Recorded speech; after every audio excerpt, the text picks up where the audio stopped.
Okay, so rather than have students in here, what I'm going to just do is talk about the rest of the play, go through the rest of the play, and hopefully I can do this as quickly as possible. We've already established characters pretty well, so we kind of know what the main things are. If you've watched the first three parts of this, you kind of know, who the characters are, how they're related to each other, how they know each other, what the situation is, what the main conflict is. And it seems like, on the outside, that the main conflict is between Krogstad and Nora. Krogstad wants his job, and he has a promissory note from Nora that says that essentially proves that she forged her father's signature since he was dead on the date that she wrote the signature. And so Nora is afraid that he's going to expose her, and so she's trying to get Torvald to give him his job back and all this other stuff. But that's not really the conflict. The conflict is between Nora and Torvald, her husband. Torvald doesn't know that she took out a promissory note so that she could pay for essentially treatment for him in Italy for a year. And he has no idea that she borrowed money because he was too sick at the time, but he was going to die if she hadn't. He doesn't know that she's been slowly paying this loan off. He doesn't know a lot of things about her because she's been lying to him. But it's also, she's been lying to him because his expectations of her, who she is, and her behavior are very limited. So all the time that she's trying to get this stuff done in a real world, she's having to lie about it to Torvald because he's created this fake world for them to live in where nothing bad ever happens, and she's his little squirrel, and it's all very little scary. It should feel disturbing to you. And if it doesn't, if you read through it and went, oh, he thinks she's so cute, you probably need to reread it. Or at least watch the video, and then you're going to go, oh, okay. So Nora is like the child who's desperate to please the dad. And she even makes references to it, and Torvald makes references to it, that he kind of took the place of her dad. So he married her, and then they have what is called a parent-child relationship. But now we were finishing up a sequence. This is in Act 2, where Dr. Rank, it comes, and they're flirting sort of, and she says you can tell she's going to see if she can ask him for a favor. And the favor is probably that she wants some money so that she can pay off this promissory loan and she can get it back. And then there's no evidence that she ever forged her signature. And I think Rank is more than willing to do so, to give her money, except that he makes it absolutely clear that he likes her and has liked her for a long time. Why does he say this? Because he is not very long from death.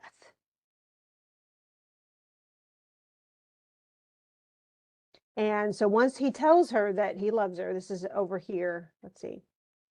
And he made it very clear, and as soon as he does that, she freaks out because it changes the relationship.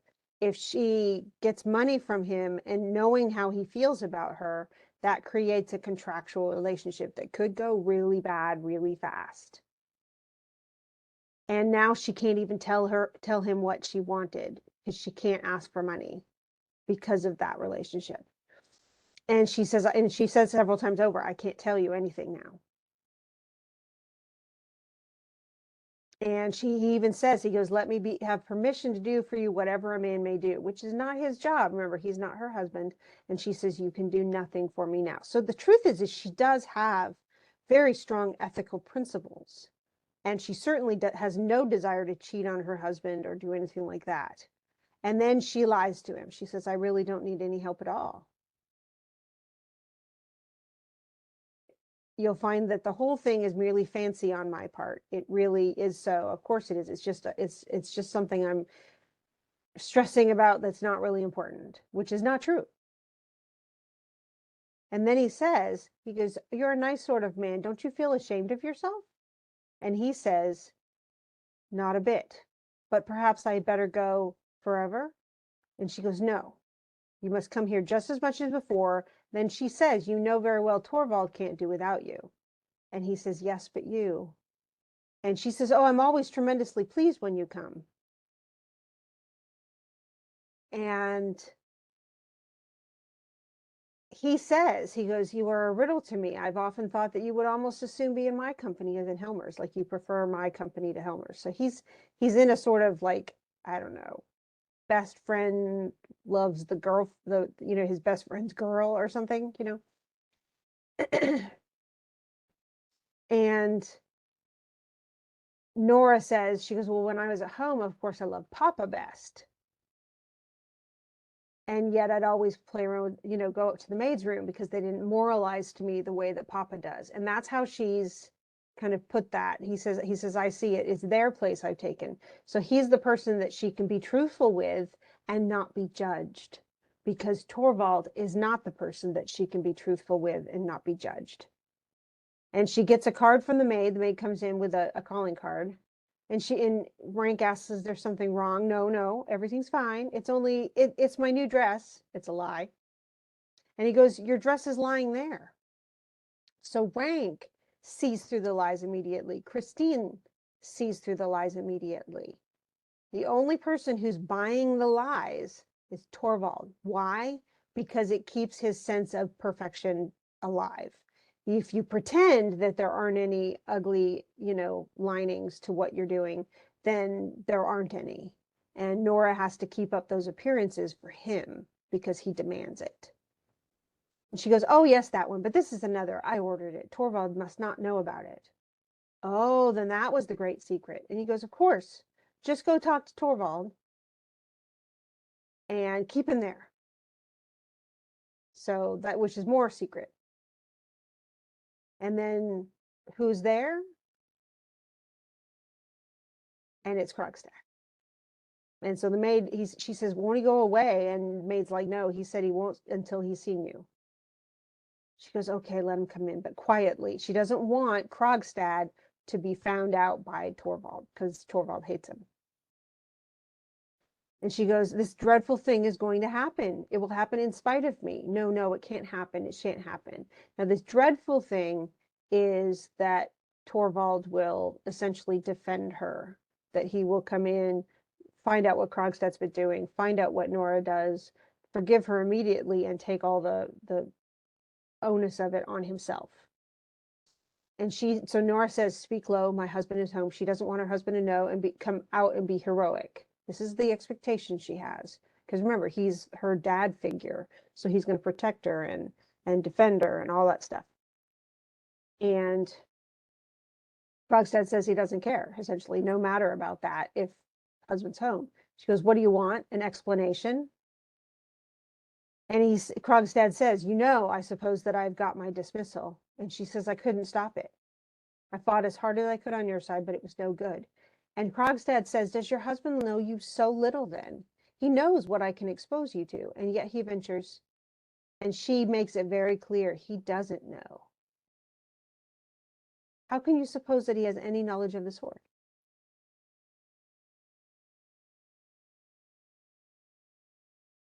And he says, "Well, it would not be the least like our dear Torvald Helmer to show so much courage." He thinks it's courageous what Helmer did, what Torvald did. And Krogstad said, "No, it's not." And she says, "Please be respectful to my husband." He goes, "Certainly, all the respect he deserves." So Krogstad's mad. Because remember, Nora was asking Torvald, "Please, please, please don't fire him." And Torvald's like, "Okay, that's great." And he just gets a letter and he says, "Have this sent over to Krogstad's residence to tell him he's fired." And that was on Christmas Day. And so Krogstad naturally is upset. And he says, "But since you've kept the matter so carefully to yourself, since you didn't tell him, I'm sure that you don't understand what it is exactly that you have done." And Nora knows what she's done. "More than you could ever teach me," she says. And he goes, "Yes, such a bad lawyer as I am." And she's like, "What do you want?" "Only to see how you were. I've been thinking about you all day long. A mere cashier, a quill driver, well, a man like me, even he has a little of what is called feeling. Like he was a little worried about her." "Show it then," she says. "Think of my children." That's what she's really worried about, her children and her husband. And then he says, so She says, show it. Think of my children. He says, have you and your husband thought of mine? Because remember, he just got fired and he's supporting a family by himself because his wife died. But never mind about that. I only wanted to tell you that you need not take this matter too seriously. In the first place, there will be no accusation on my part. No, of course not. I was sure of that. The whole thing can be arranged amicably. There's no reason why anyone should know anything about it. It will remain a secret between us three. And then she says, my husband must never get to know anything about it.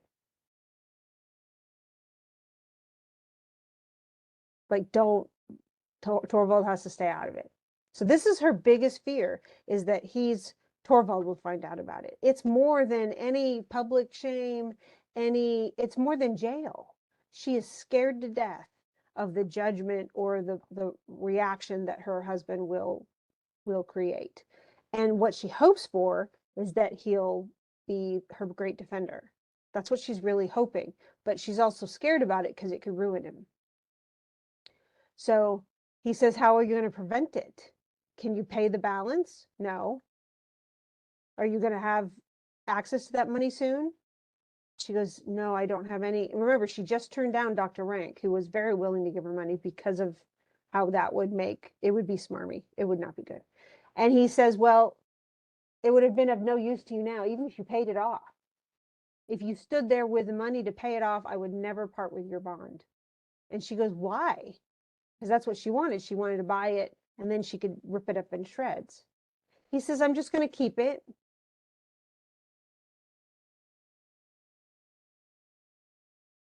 So if you ever thought of some desperate resolution, like running away from home, and she goes, I had, or even something worse, so committing suicide, give up the idea.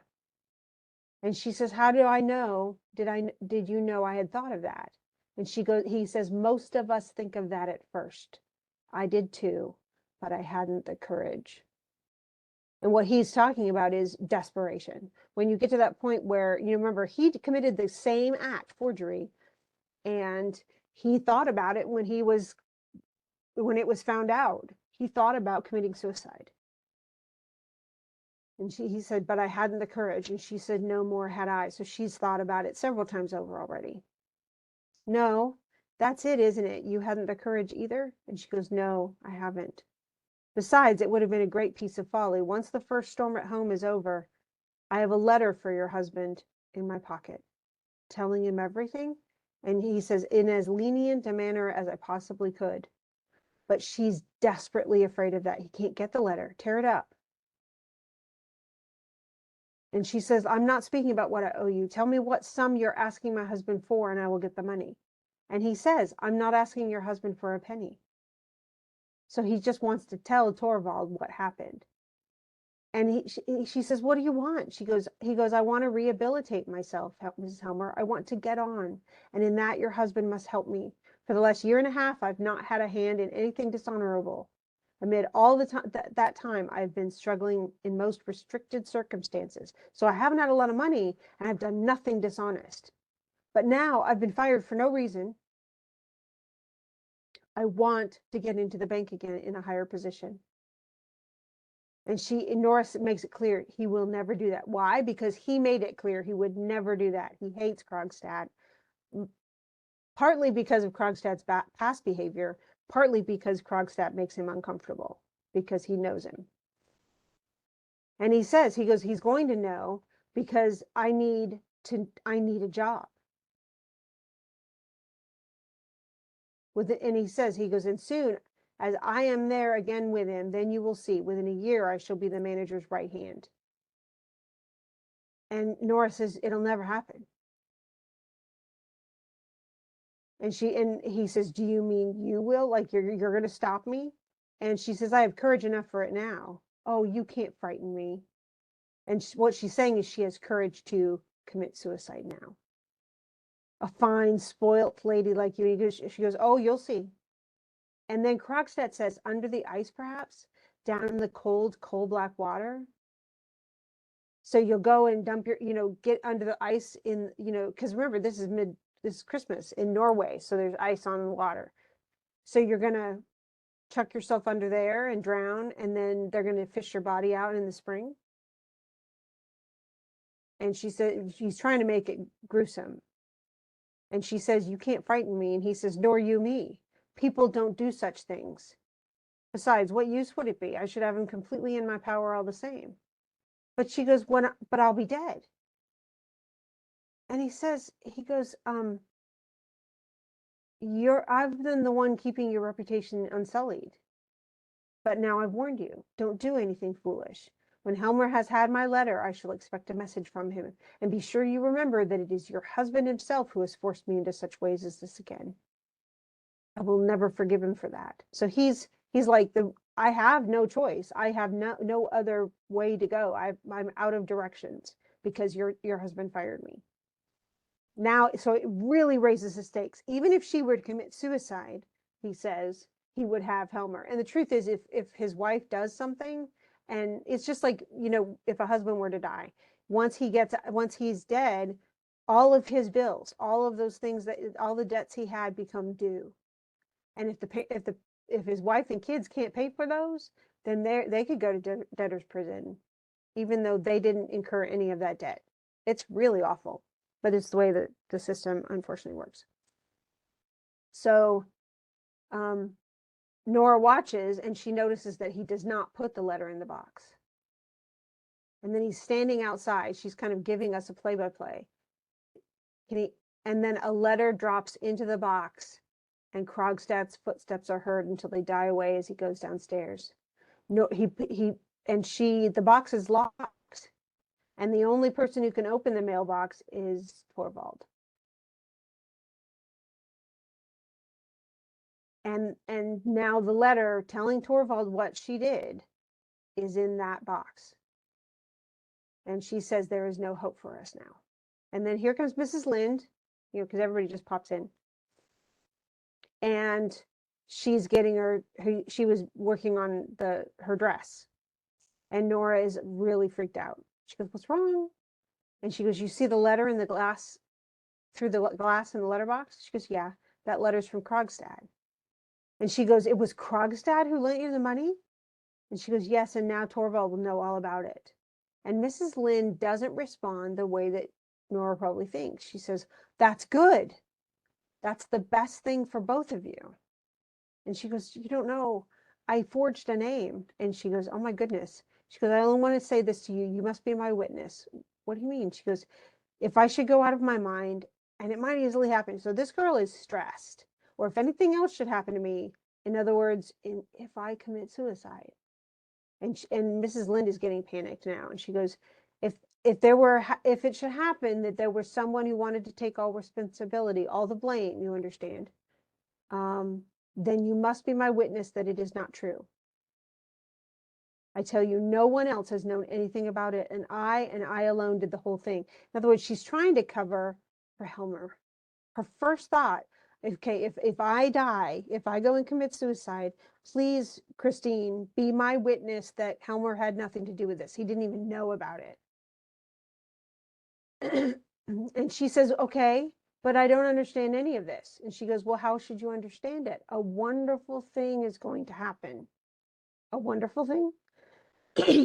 And she says, yes, wonderful, but it's also terrible. And the wonderful thing is that Torvald is going to take up for her and become the hero that he imagines himself to be. But it's also terrible because he'll take the fall for it. So it must not happen, not for all the world. And Mrs. Lynde says, I'll go talk to Krogstad. She says, no, he will do you some harm. And he goes, she said, there was a time when he would gladly do anything for my sake. Where does he live? And she hands her the card with his name and address on it. And then she goes, but the letter, there's that letter. And here comes Helmer. And he's like, don't be frightened, because she's freaking out. We are not coming in. You've locked the door. Are you trying on your dress? Yes, that's it. I look so nice, Torvald. I see he lives at the corner here. Yes, but it's no use. It's hopeless. So they're like whispering to each other. But the letter is lying there in the box, and your husband keeps the key? Yes, always. So she's never even been able to check the mail, literally. And that's just, again, it's extremely traditional household. So she has pretty much no rights to much of anything. And Mrs. Lynde says Krogstad must ask for his letter back unread. He must find some pretense. But it's just at this time that Torvald generally essentially checks the mail. And she goes, delay him. I will come back as soon as I can. And she goes, Torvald. And he says, can I come in? And she, of course, is not in her fancy dress. And Helmer, Torvald says, well, I thought you were going to get on your dress. In other words, rank led me to expect a splendid transformation. And Rank's like, sorry, I guess I'm mistaken. And she goes, no, nobody's going to see my dress until tomorrow. So this is still Christmas Day. And he says, but you look so worn out. Have you been practicing too much? She is stressed. She is so stressed. She goes, no, I haven't practiced at all. And she says, but I can't get on a bit without you to help me. I've absolutely forgotten the whole thing. So she's playing the dependent, the child. And he goes, oh, okay, we'll do that. And promise. And she goes, you must give yourself up to me entirely this evening. Not the tiniest bit of business. You mustn't even take a pen in your hand. Will you promise? She says, okay. First of all, I'm going to go get the mail. I'm only going to see if any letters have come. Oh, no, don't do that, Torvald.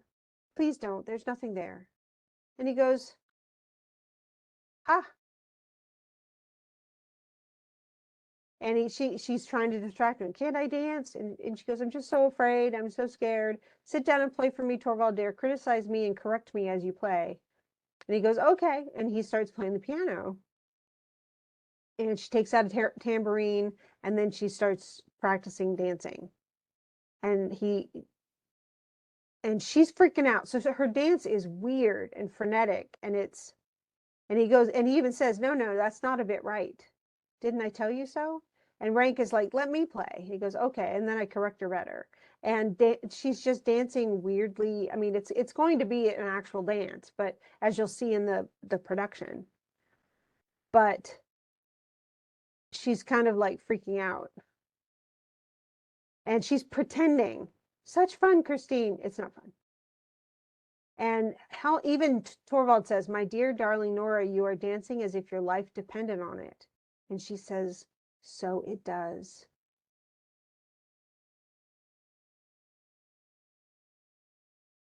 And it's funny because instead of saying, wow, something's really wrong, Nora, he tells everybody to stop the playing. He goes, I could never have believed it. You have forgotten everything I taught you. And so she pretends to be horrible, and he's like, okay, we're gonna fix this. Mainly because she's gonna dance for other people and she needs to look good. And so she goes, okay, well, don't think, we have to work on just this. You mustn't open a single letter, not even open the letterbox. And she says, he says, are you afraid of that fellow? That's Krogstad. She goes, yes. And he says, I can tell from your looks that there is a letter from him lying there. And she goes, I don't know. I think there is. But nothing horrid must come between us until this is all over. And Rank says, you mustn't contradict her. He goes and he says, this is horrible. The child shall have her way, but tomorrow night after you've danced, Nora says, you will be free. And he says, are we going to have a banquet? She goes, yes, a champagne banquet. And a few macaroons, Helen. Lots, just for once. And he says, come, don't be so wild and nervous. Be my own little skylark, as you used. But she's freaking out. I mean, think about if you were contemplating the ruin of everything that you've known, and probably your own death to prevent it from ruining everyone. And Rank asks, he says, I suppose there's nothing. She's not expecting anything. And he says, far from it. It's simply nothing more than this childish nervousness I was telling you of. And Nora says, well, and Mrs. Lynde says he's gone out of town. He comes home tomorrow evening. I wrote a note for him. And she says, you should have let it alone. After all, you must prevent nothing. She says, it's splendid to be waiting for the wonderful thing to happen. And she says, what is it you're waiting for? And she goes, oh, you wouldn't understand. And it's something that she's been waiting for a long time, that her husband stops treating her like a child, stops being the judgmental person, that he becomes the hero and takes up for her. So 31 hours to live, she finally says. And that means for her, that's till her own death. Not till the destruction of her world, but till Torvald proves he loves her, because he's going to defend her, and then she commits suicide so that he doesn't have to. That's what she envisions. This is it's kind of a romantic way of looking at it, a bit emo, if you want to put it that way. But it's definitely a bit melodramatic. I mean, Krogstad is actually case in point, that you can survive this kind of a charge, but he also has been severely damaged because of this. So, because of his choice. We don't know how that would happen in court if Nora were brought up on charges, or if Torvald tried to claim it was him, or, who knows what. But now this is going to be on the opposite end. So we everything's going to wait up. She got Torvald to promise he wouldn't check the mail until after the party and the tarantella and everything, the dance that she was sporadically kind of messed up and freaked out about. So, but then she knows after the party is over and everything's going to happen. Okay, but this scene is actually in the same place. So this is, all three scenes are kind of doing what is that? With the Greek unities, this is the unity of place, where everything happens in the same place. Well, they're actually doing that. The only way that they break some of that a little bit is that they instead of everything happening in the same time frame, or at most a day, it's happening over 3 days. So this is the third day. This is the 26th of December, after their party, or during the party, actually, because you can hear the music above. That's where the party is, in the apartments above where Torvald and Nora live. But Mrs. Lynde is downstairs in Nora's house, and she's with Krogstad. Well, I mean, he walks in, but she's listening essentially for Nora. And there's Krogstad in the door. And so, come in, there's no one in here. There's no one here. And he says, I found a note from you at home. What does this mean? And so what we think is going to happen is not what happens. We think Mrs. Lynde is going to go, if you love me and you care about me at all, you need to help my friend Nora by taking that letter back. That's what we think is going to happen. And so that she can convince that and save Nora's reputation, her life, everything. That's not what happens. So she says, it's absolutely necessary. I'm going to talk with you. And is it absolutely necessary that it should be here? And she says, it is impossible where I live. There's no private entrance to my rooms. She's probably in a boarding house. And women who stayed in boarding houses typically could not have male visitors. But the maid is asleep and the Helmers are at the dance upstairs. And Krogstad says, are the Helmers really at a dance? And she goes, well, why not? He goes, certainly, why not? And he's probably pretty sarcastic about that one. And so she says, come on, let us have a talk. And he goes, do we have anything to talk about? And she says, we have a great deal to talk about. And he's kind of miffed. I shouldn't have thought so. She says, no, you have never properly understood me. And then we get to the heart of this. He was in love with her, and she married someone else. A heartless woman jilts a man when a more lucrative chance turns up. And she goes, do you believe I'm as absolutely heartless as all that? And do you believe I did it with a light heart? He goes, didn't you? Nil. And she goes, Nils, did you really think that? And she says, if it were as you say, why'd you write to me as you did? She said, I couldn't do anything else. I had to break it with you. It was my duty also to put an end to all that you felt for me. So she was between a rock and a hard place. Remember, she married the guy she married. It was not a happy marriage, but he had money and she had to support her mother and her brothers. So she didn't have a choice. Somebody had to get money or they would not have survived. They would have starved to death. And only for the sake of money. And she says, you must not forget, I had a helpless mother and 2 little brothers. We couldn't wait for you, Nils. Your prospects seemed hopeless then. And he says, that may be so, but you had no right to throw me over for anyone else's sake. And she goes, indeed, I don't know. Many a time did I ask myself if I had the right to do it. And he says, when I lost you, it was as if all the solid ground went from under my feet. And he says, he compares himself to a shipwrecked man clinging to a bit of wreckage. And she says, help may be near. It was near, and then you took my job. That's what he says. Then you came and stood in my way, unintentionally. Only today did I find out that I took your job. But now that you know that, are you going to give up your job and give it back to me? And she says, no, because it wouldn't benefit you at all. Like, you're not going to get your job back. She says, I have learned to act prudently. Life and hard, bitter necessity has taught me that. So what does she want? So she says, you know, you said, Nils, you're a shipwrecked man clinging to some wreckage. Well, I am a shipwrecked woman clinging to some wreckage. No one to mourn for, no one to care for. And he goes, it was your choice. She says, there was no other choice then. And he goes, well, what now? And she goes, Nils, how would it be if we 2 shipwrecked people could join forces? 2 on the same piece of wreckage would stand a better chance than each on their own. And he goes, well, he's taken aback. And she goes, what do you suppose brought me to town? And he says, you gave me a thought? And she goes, no. I could not endure life without work. I have worked, and it's been my greatest and only pleasure. But I am quite alone in the world. So she loves having a job. Boy, she's like me. My life is so dreadfully empty, and I feel forsaken. Give me someone and something to work for.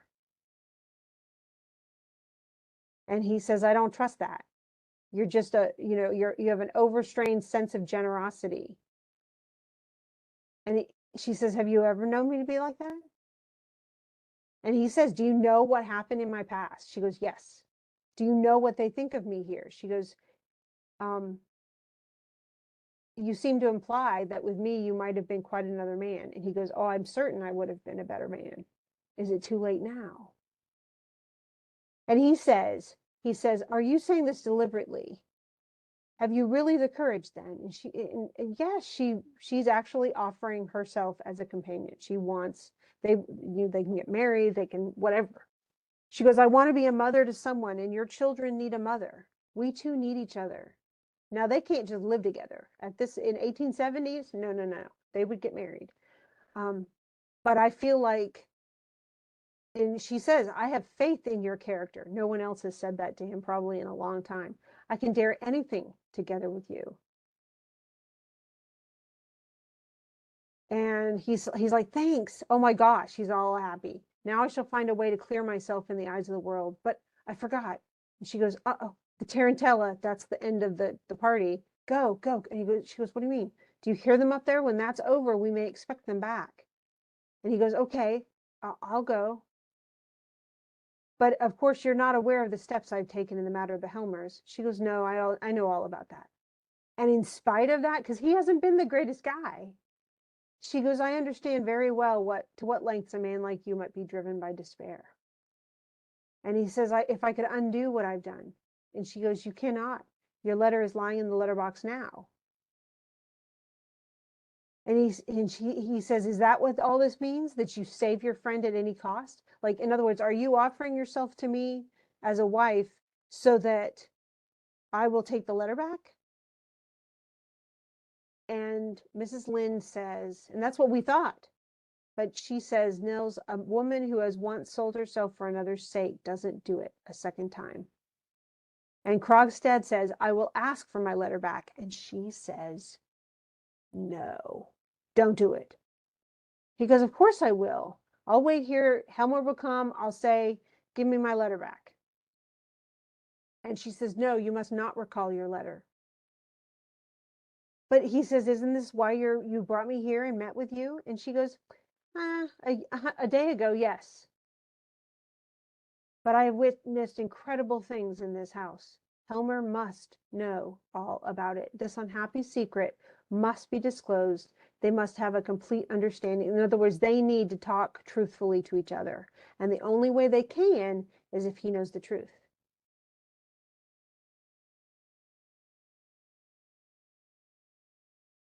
And he is ecstatic.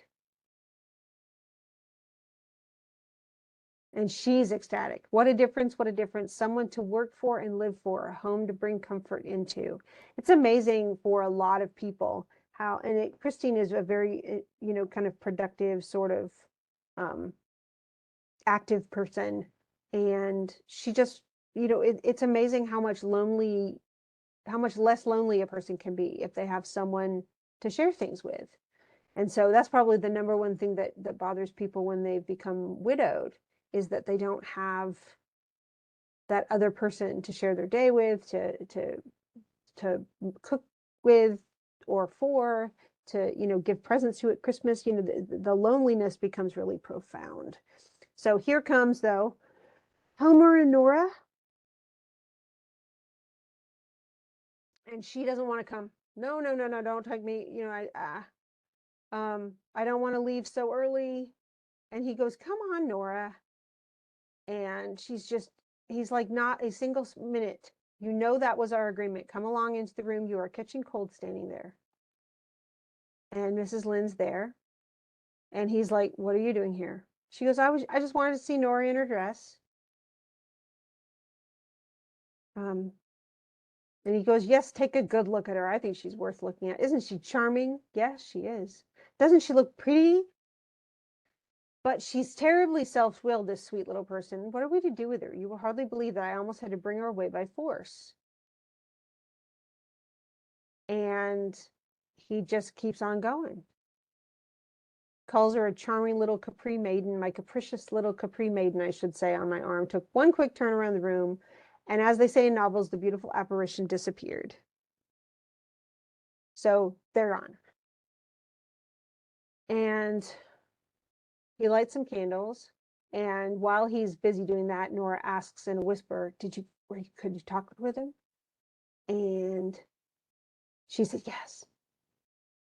And she goes, and what happened? And she says, Nora, you must tell your husband.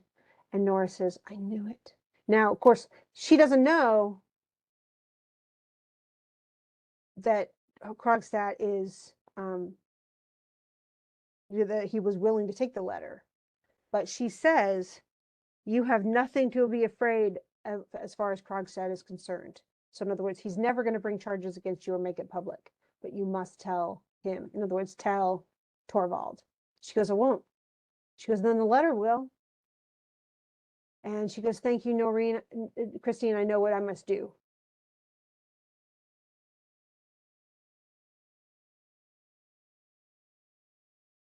And then Helmer comes in and he's like, is this yours, this knitting? So she's about to leave. She goes, oh, sorry, I'd nearly forgotten it.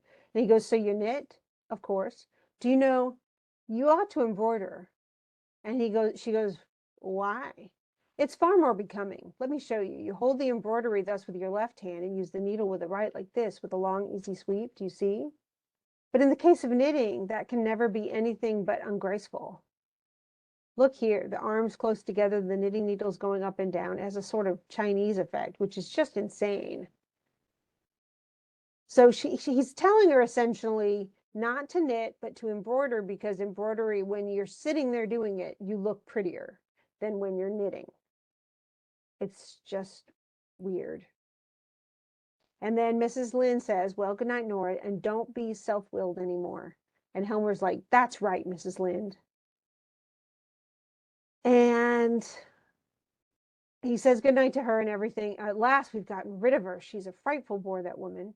He goes, aren't you tired? He goes, not in the least. Or sleepy? Nope. And you look both tired and sleepy. And she goes, yeah, I'm very tired.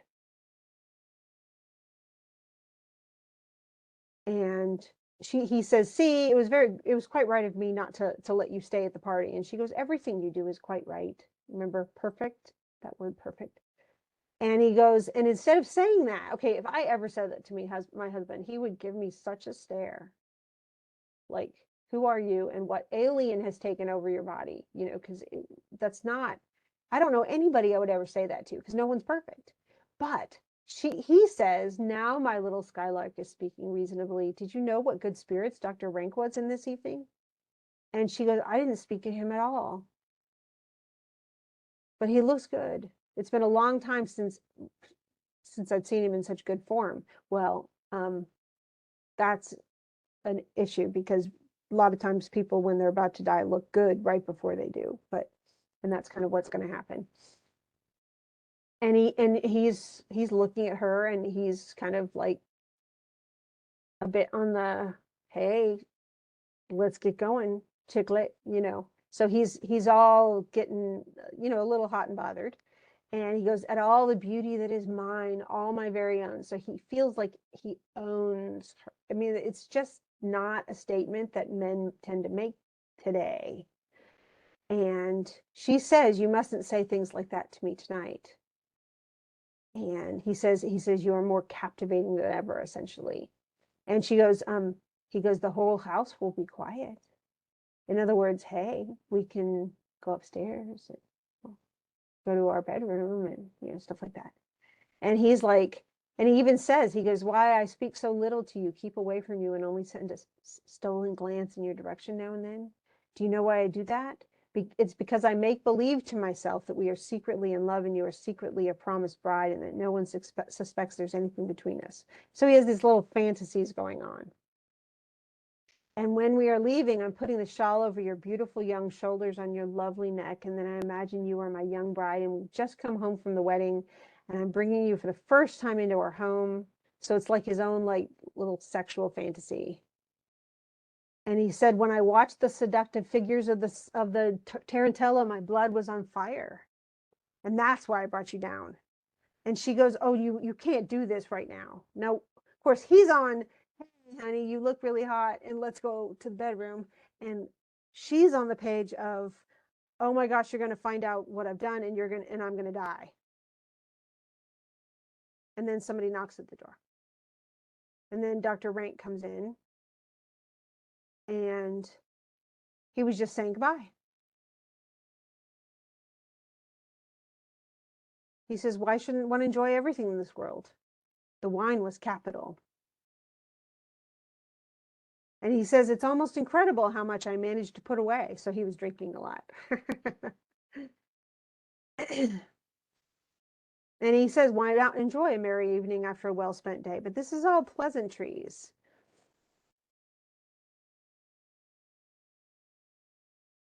And he essentially is saying that he had, he says, you must have been occupied with some scientific investigation today. And he goes, I have. And she says, may I congratulate you on the result? Indeed you may. Was it favorable then? And he says, the best possible for both doctor and patient. Certainty. And she goes, certainty? Because remember, Rank said, I'm going to die very soon. He goes, absolute certainty. So wasn't I entitled to make a merry evening of it after that? And so, in other words, he knows he's going to die immediatamente. It's not going to be long at all. And she says, yes, you have the right to do that, to party before it's over. And he says, I think so too. This is Helmer. Of course, he doesn't know what's going on. As long as you don't have to pay for it in the morning. And Rank says, well, one can't have anything in this life without paying for it.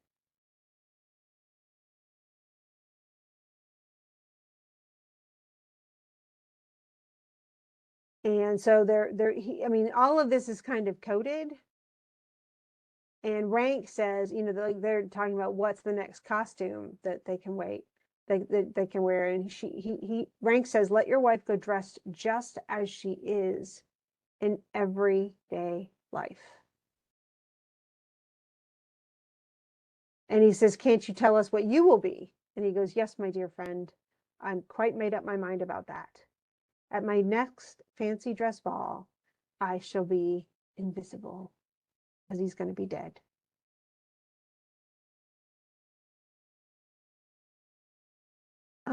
He says, but I came here to have a cigar, and he starts, you know, smoking, and Will takes it with him, lights it, and then he's going to go. And he says, goodbye, goodbye, dear old man. She says, sleep well, Dr. Rank. And he says, thank you for that wish. And Nora says, wish me the same, because she's going to die. Again, she said, what, 31 hours and then she'd be dead? He goes, you? Well, if you want me to sleep well, and thanks for the light. And Helmer's like, wow, he's drunk. And she goes, yeah, maybe. And he's taken out his keys. He goes, I'm emptying the letterbox, and it's quite full. Are you going to work tonight? He goes, no. What's this? Someone's been at the lock. At the lock? Yes, someone has. Now, who's been at the lock? Here's a broken hairpin. Nora, it's one of yours. Then it must have been the children. And he says, then you must get them out of those ways. And so, like, he immediately accepts that it must be the kids who did it and not her. But she's the one who tried to break the lock. And he goes, what on earth is that? And she says, the letter? No, Torvald, no. And he goes, 2 cards of Ranks, of Dr. Ranks. He goes, they were on top. He must have put them in when he went out. Is there anything written on them? There's a black cross over the name. Look there, what an uncomfortable idea, as if he were announcing his own death, which is exactly what he's doing. He told Nora in the first act, when I'm dead, when I know it's going to happen, and I'm going to go and go in my house and not see anybody again, I'll give you a card that will have my name crossed out. And he goes, it is just what he's doing. And Helmer's like, has he said anything to you? And he goes, yeah, he told me when the cards came, it would be his leave taking from us. He means to shut himself up and die. And he's like, oh, that's so sad. And so he hides himself away like a wounded animal. And she goes, if it has to happen, it is best it should be without a word. Don't you think so? And he's like, he starts to pace. And he goes, well, perhaps it is best so, for him anyway. So he's already getting over it. And he says, perhaps it's best for us too. We two are thrown quite upon each other now. And then I've often wished that you might be threatened by some danger so that I might risk my life's blood and everything for your sake. He's talking about that wonderful thing that she's been talking about, that I'm going to risk myself for you, be the hero. And she says, no, now you must read your letters, Torvald, because that's what she's expecting. No, not tonight. I want to be with you, my darling wife. In other words, he wants to go to the bedroom and stuff. And she goes, with the thought of your friend's death. He goes, you're right. Because remember, he's a narcissist, so it's all about him. But she says, something that ugly has come between us, the thought of the horrors of death. We must try and rid our minds of it. Until then, we will each go to our own room. In other words, not tonight. Good night, Torvald.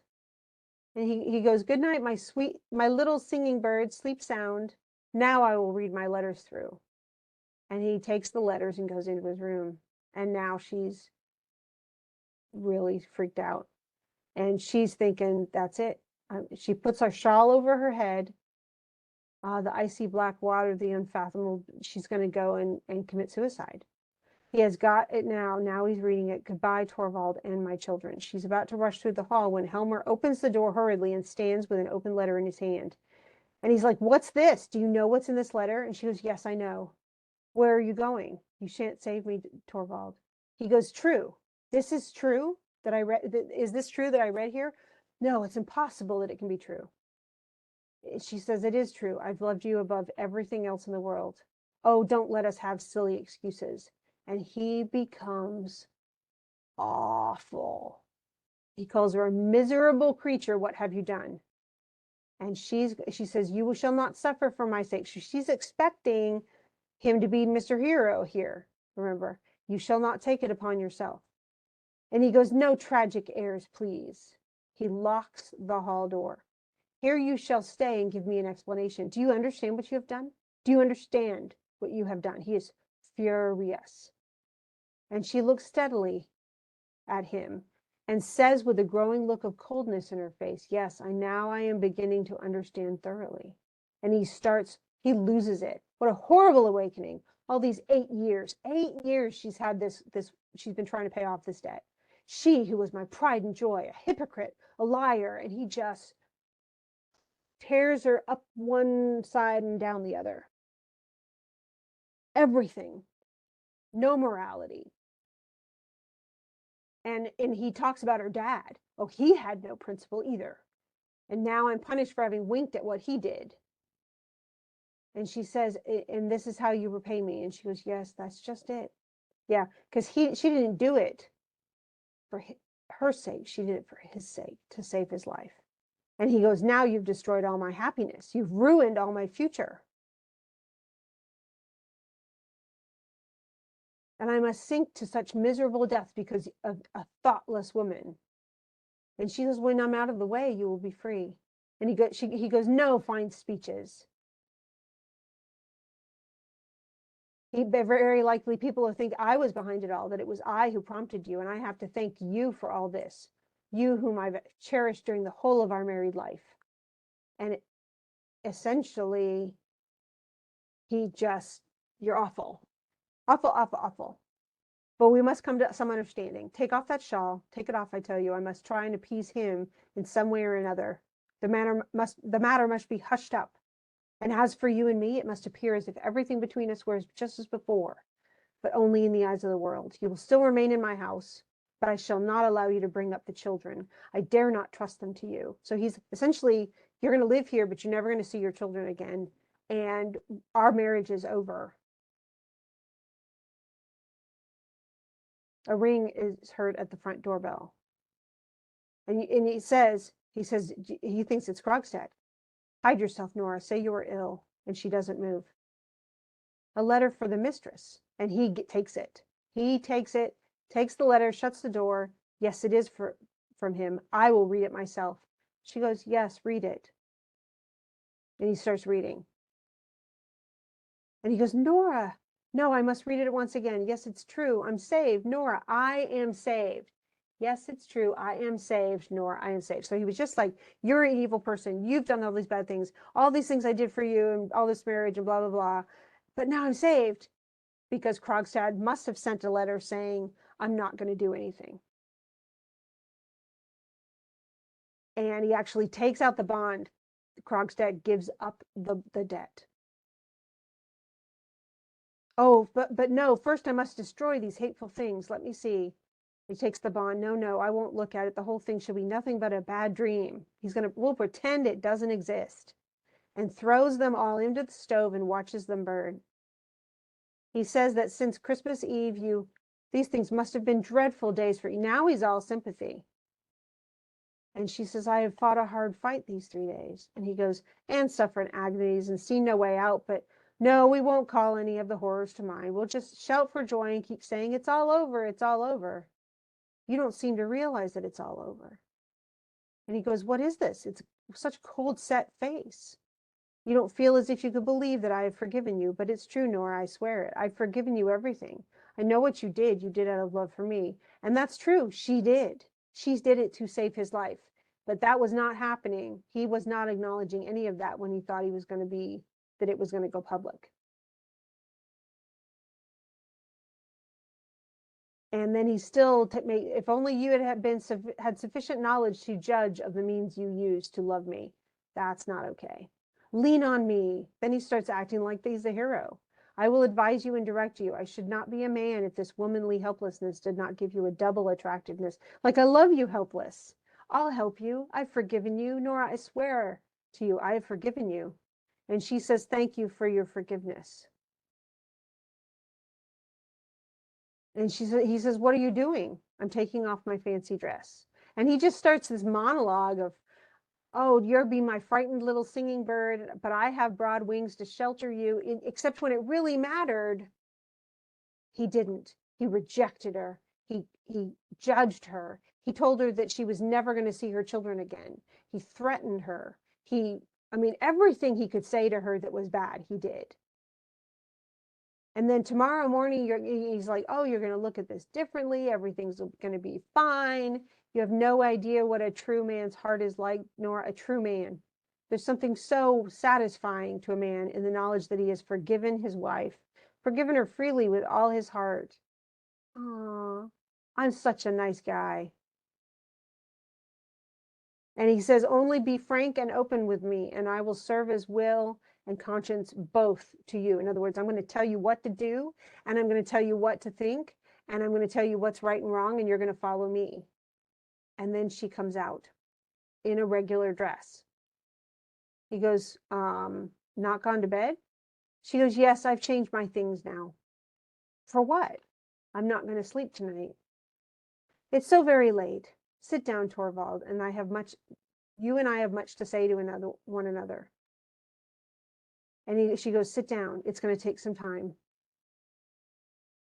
And he says, you're alarming me and I don't understand you. And she goes, that's just it. You don't understand me. And I've never understood you either before tonight. Don't interrupt me. You must simply listen to what I say. This is a settling of accounts. Isn't there one thing that strikes you as strange in our sitting here like this? We've been married now 8 years. Does it not occur to you that this is the first time we two, you and I, husband and wife, have had a serious conversation? And he goes, what do you mean serious? And she goes, in all these years, from the beginning of our acquaintance, we've never exchanged a word on any serious subject. And he goes, was it likely that I would be continually and forever telling you about worries you could not help me bear? She goes, no, I'm not talking about business. I said that we've never sat down in earnest together to try and get at the bottom of anything. So this is like, we've never had a real conversation as a married couple and really seriously dealt with the issues that are going on in our marriage. And he says, would it have been any good to you? And she goes, that's just it. You've never understood me. I've been greatly wronged, Torvald, first by Papa and then by you. But we've loved you better than anyone else in the world. She says, you've never loved me. You've only thought it pleasant to be in love with me. When I was at home with Papa, he told me his opinion on everything, and so I had the same opinions. And if I differed from him, I concealed the fact because he would not have liked it. He called me his doll child, and he played with me just as I used to play with dolls. And when I came to live with you, what sort of expression is that to use about our marriage? She goes, I mean, I was simply transferred from Papa's hands into yours. You arranged everything according to your own taste. And so I got the same taste as you, or else pretended to. I'm really not quite sure which. I think sometimes the one and sometimes the other. When I look back on it, it seems to me as if I'd been living here like a poor woman just from hand to mouth. I've merely existed, or existed merely to perform tricks for you, Torvald. But you would have it so. You and Papa committed a great sin against me, and I've made nothing of my life. And then he, of course, calls her unreasonable and ungrateful. Have you not been happy here? And she says, no, I've never been happy. I thought I was, but it has never really been so. Only merry. And you've always been so kind. It's like, that's play happy. But our home has been nothing but a playroom. I've been your doll wife, just as at home I was Papa's doll child. And here the children have been my dolls. I thought it great fun when you played with me, just as they thought it great fun when I played with them. That is what our marriage has been. He says, in the future, it shall be different. Playtime shall be over and lesson time shall begin. Whose lessons? Mine or the children's? Both yours and the children's. Alas, Torvald, you are not the man to educate me into being a proper wife. And she says, and I. This is the key to what's going on at the end. So if you read to the end and went, oh, what happened? This is why it happened. She goes, and how am I fitted to bring up children? Didn't you say so yourself a while ago that you dare not trust me to bring them up? He goes, in a moment of anger.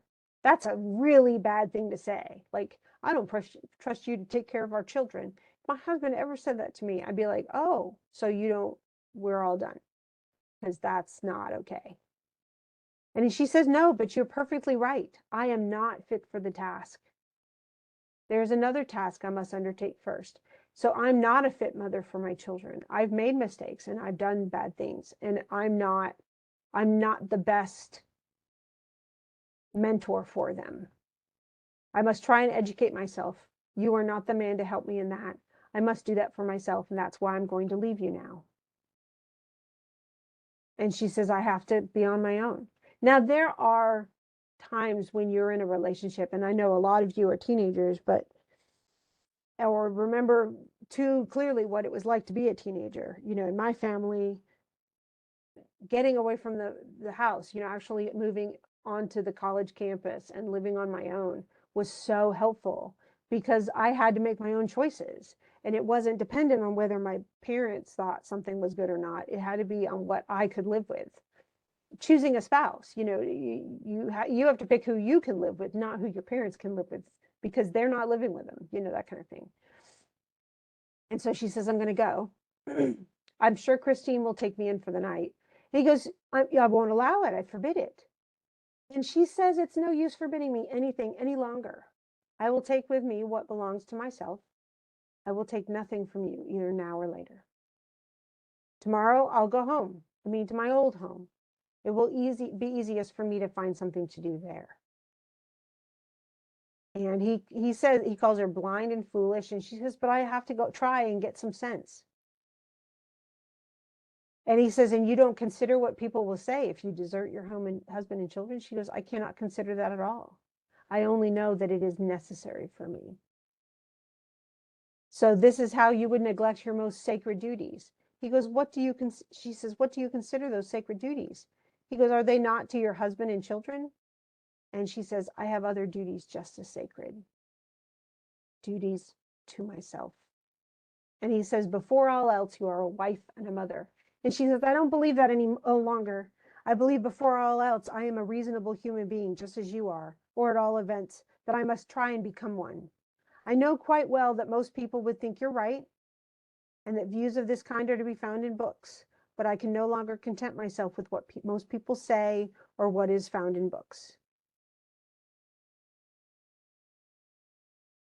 And he goes, well, don't you have any religion?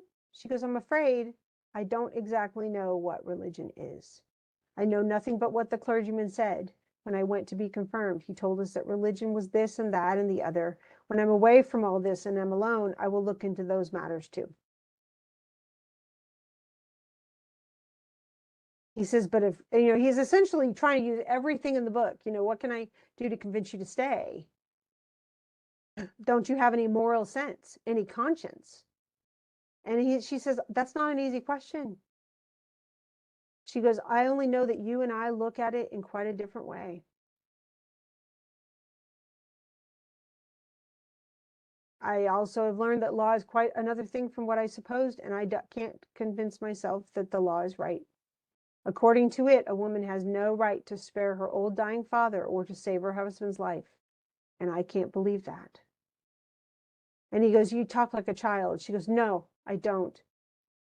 I don't understand everything, but I'm going to try. And he says, you're ill, you're delirious, you must be out of your mind. And she goes, nope, I have the clearest mind. And is it with a clear and certain mind that you forsake your husband and your children? She says, yes, it is. And he says, then there's only one possible explanation. You do not love me anymore. And she goes, no, that's just it. It gives me great pain, Torvald, for you've always been so kind to me, but I cannot help it. I do not love you anymore. And I will not stay here anymore. And he says, can you tell me what I've done to forfeit your love? And she goes, yes, I can. It was tonight when the wonderful thing did not happen.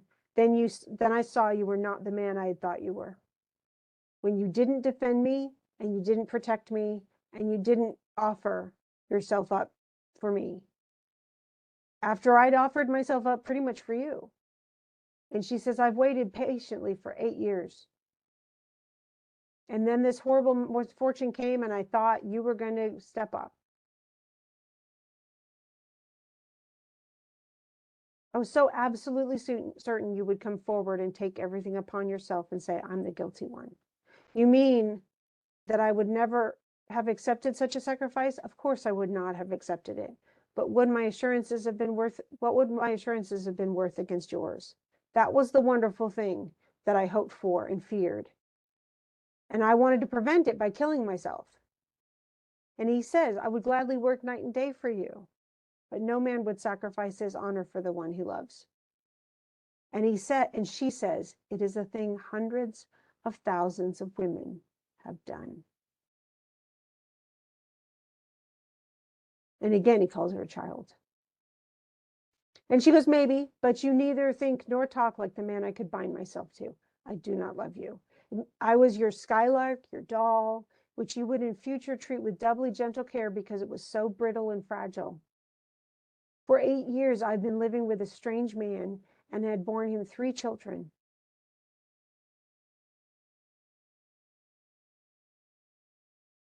And she says, as I am now, I am no wife to you. And he says, I have it in me to become a different man. She says, perhaps, if your doll is taken away from you. And he says, I can't imagine, I can't understand that. He goes, that's what it's so important that it gets done. That's makes it all the more certain that it must be done. And he says, wait till tomorrow. She says, I cannot spend the night in a strange man's room. But we can't we live here like brother and sister? No. Torvald, I won't see the little ones. I know they are in better hands than mine. And that's with the nursemaid, remember, who raised her. As I am now, I can be of no use to them.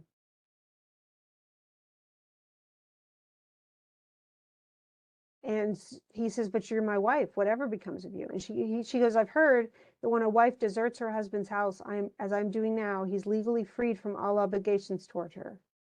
And in any case, I set you free from all your obligations. You are not to feel yourself bound in the slightest way any more than I shall. We are not married. So here's your ring back. Give me mine. Now it's all over. I put the keys here. The maids know all about everything in the house better than I do. In other words, I'm not going to leave much of a hole, is what she feels like. Tomorrow after I've left her, Christine will come here and pack up my things, and I will have them sent after me. And he says, shall you never think of me again? She goes, I know I shall often think of you, the children, and this house. And he says, can I write to you? Nope. But at least let me send you nothing. Let me help you if you are in want. She goes, no. And she says, I can't receive stuff from a stranger. He says, can I never be anything more than a stranger? And she says, Torvald, the most wonderful thing of all would have to happen. Both you and I would have to be so changed that, oh, Torvald, I don't believe any longer in wonderful things happening. And then they would have to be changed so that our life together would be real wedlock. So why did she leave the children? A, she thinks she's an unfit mother for the crime she did, but also because she thinks she doesn't even have a character. She's a child. How can she take care of children if she's not an adult? She also thinks that her nursemaid is an adult and a mature person and could take care of the kids better. She sees herself as useless and helpless, and she does not want to be that anymore. Is it a hard decision for her? Oh, most likely, yes. Will she feel horrible about it, as she misses her children? Yes. You don't have to certainly agree with her choice.